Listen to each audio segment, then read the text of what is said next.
Anxiety can play out in our work lives, causing us to feel self-doubt, imposter syndrome, or burnout.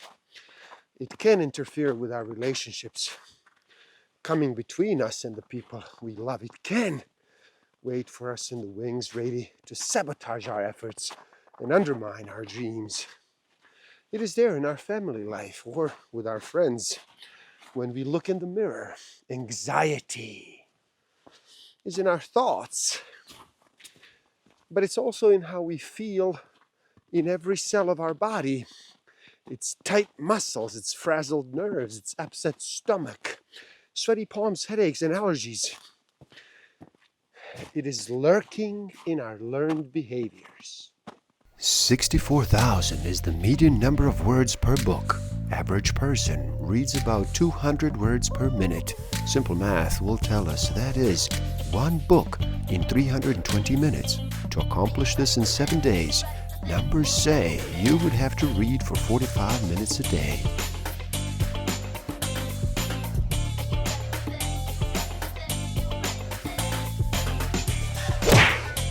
Don't forget to subscribe. Hit that notification button, like, comment, and share.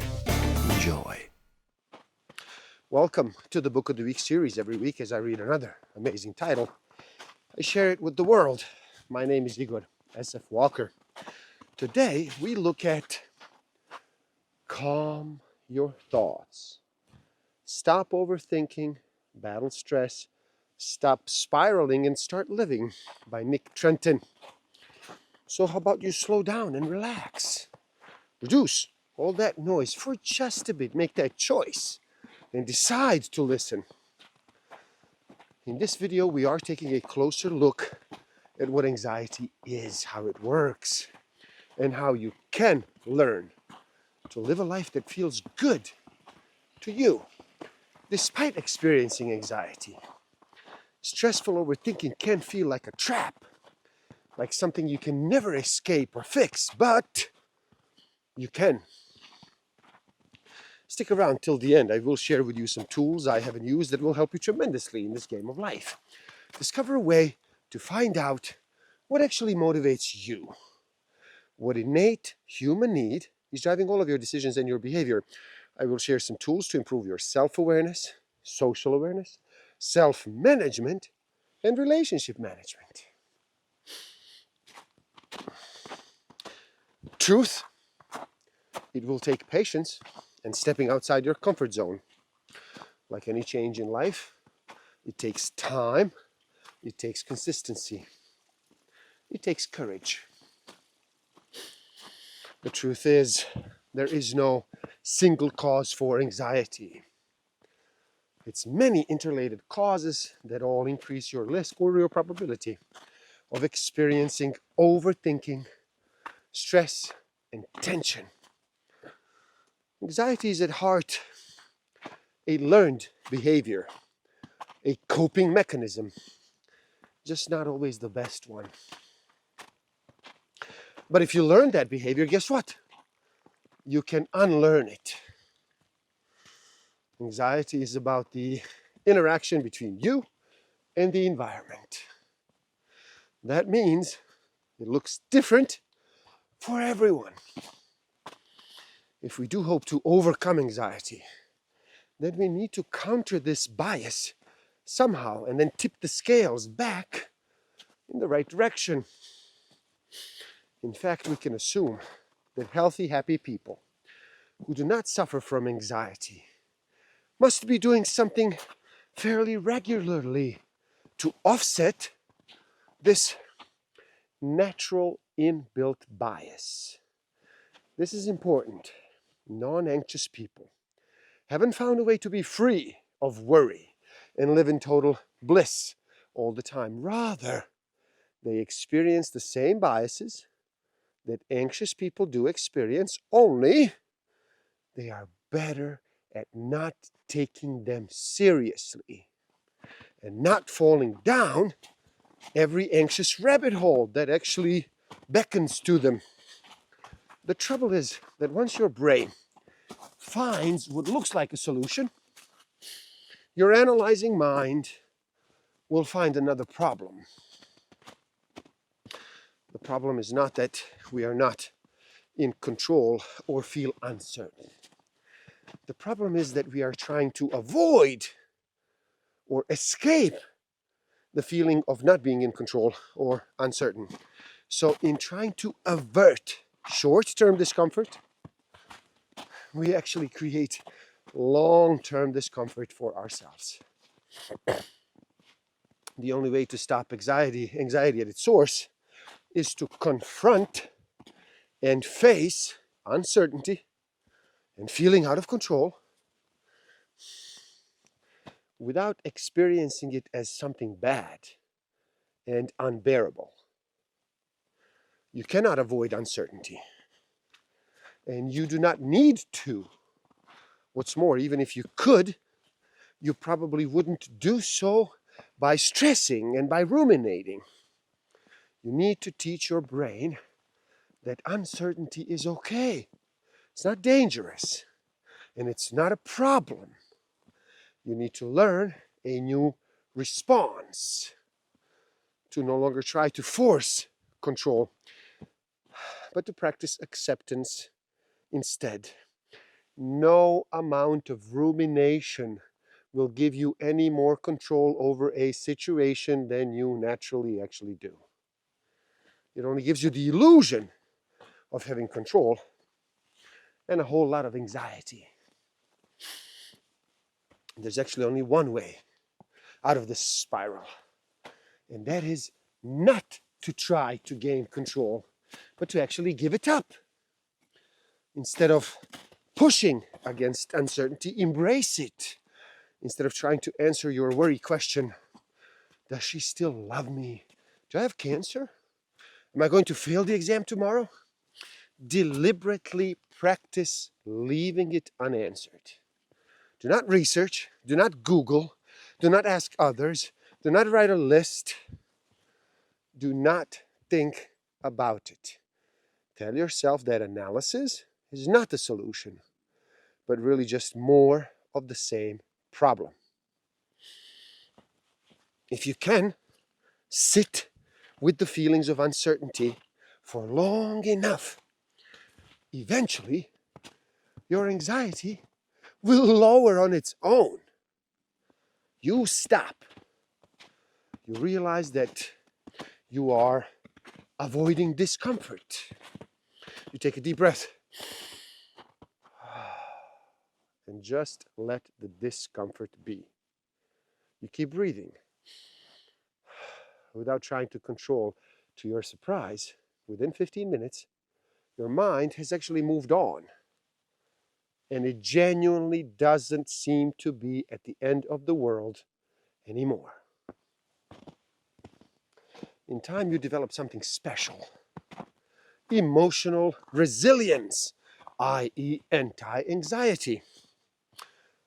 It can be a relief to see that you do not actually have to control the rest of the world around you, but merely yourself. This is the path of learning self-regulation, emotional mastery, and psychological resilience. What does it really mean to be good at emotional self-regulation? For now, just be curious about the act of calmness. I.e., what does it look like? What does it sound like? To master anything, you need to first understand it. Suppression and denial cause their own problems. And you probably already know that simply ignoring how you really feel does little to make it go away. So a person who is a master of emotional regulation is not someone who experiences fewer or less intense emotions. Specifically, they are in charge of their emotions rather than the other way around. The first and foremost way of thinking about the emotional resilience and calmness is the react versus respond model. To react to a situation means a complete lack of regulation because there is no thought. It is impulse, impulsive, short-term thinking. To respond is to take time, to consider the alternatives, to make a decision based on the information you have. Now, it may not always be the right one, but you will not be acting on impulse or elevated emotions. Focus less on your intense emotional impulses and focus more on the desired outcomes and rational decisions. Viktor Frankl once said, between stimulus and response, there's a space. In that space is our power to choose our response, and our response. In it lies our growth and our freedom. The trick is to pause long enough to give yourself that moment. It is then that you will see that no matter how strong or how sudden the emotion, you always have that little space and the choice about what you do next. Responding is almost never easy, but it is simple. Differentiating between reacting and responding is the first step towards true emotional regulation and keeping even keeled. It is the first place where self-awareness actually can be your best friend. The first step is to select the situation. The next step is to modify the situation. The third step is to shift your focus. Step 4 is to change your thoughts. The fifth and the final step of emotional regulation, if all else fails, is to change your response. This is true regulation. Remember that inserting a delay between our intense emotions and our responses is always the end goal. None of the steps in these emotional regulation frameworks are actually easy. The ABC loop is a classic behavioral therapy technique that considers all elements that actually contribute to a behavior. It stands for antecedent, A, behavior, B, and then consequence, C, ABC. The middle section, the behavior, is often called the behavior of interest. And the technique works by looking at the before and after to understand why the behavior in the middle occurred. It's also what you want to examine and regulate or control, hence the increased scrutiny on it. In isolating these three elements, we can begin to understand what is actually happening and how it actually relates to the emotions we actually feel. How can you change these sequence of events to make sure it doesn't happen again in the future? It always starts with questioning yourself and asking why you feel such emotional pain. This is what leads to the behavior and then to the consequence, where the cycle repeats all over again. You can either cut off the conversation before the emotional point, boiling point reaches, or you can make sure that the behavior is something that soothes you and helps you cope. You can switch from unconsciously reacting to deliberately responding. In other words, once you are aware of what is happening, you suddenly have something special, a choice. With honest self-inquiry, either method can help you headway in discovering patterns and identifying troubling behaviors to actually change. But with both, progress starts with awareness. Anytime we can wake up and take conscious control, we actually make strides in combating anxious overthinking. Your brain is not an inescapable prison designed to torture you while you have no control over how you think or feel. It is a tool, a machine that you can use as you see fit. One of the biggest reasons why anxiety takes a big hold on us is a little ironic in believing that anxiety itself is something to avoid or feel bad about. We actually trap ourselves in worry spirals. Fortunately, emotional resilience is something that can be learned, that can be cultivated with a plan and with frequent practice. We can all learn to lower the stress in our lives and remove triggers. Yes, but we can also do a lot to elevate our own resilience and our mental toughness. So we're simply not as bothered anymore. So look closely at those behaviors you feel unable to resist when you feel emotionally overwhelmed, and you will likely learn something about your escape patterns. The trick is then to deliberately and consciously commit to doing the opposite of that behavior, which invariably means to seek calm, not escape. Remain in the situation and in the emotion. We are all individuals, and nobody's going to experience the stress and anxiety in the same way. The only way to truly understand your own emotional patterns and behaviors is to get in there directly and become aware of them.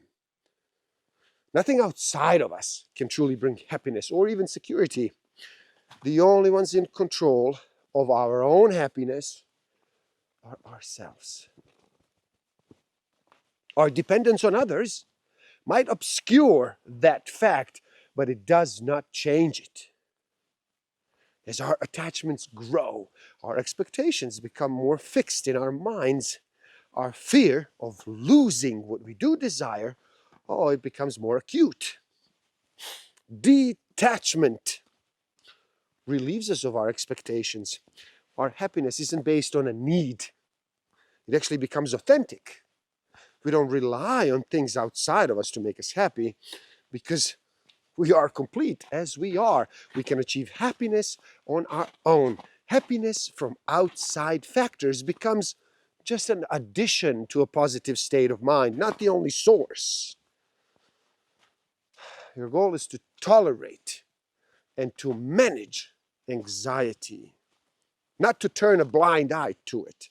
Similarly, having thought stopping in your mental toolkit does not mean you're unable to hear your own intuition or engage when a situation warrants genuine concern.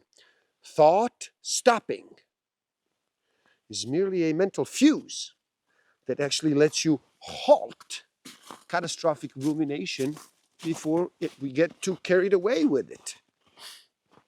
The funny thing about the mind is that it can unhinge itself from the brain in a way, though your body is and always is embedded in the present moment. Your mind can detach and float off somewhere else. It can flip to the past and worry about things that have happened, or run ahead to a possible future and stress about that.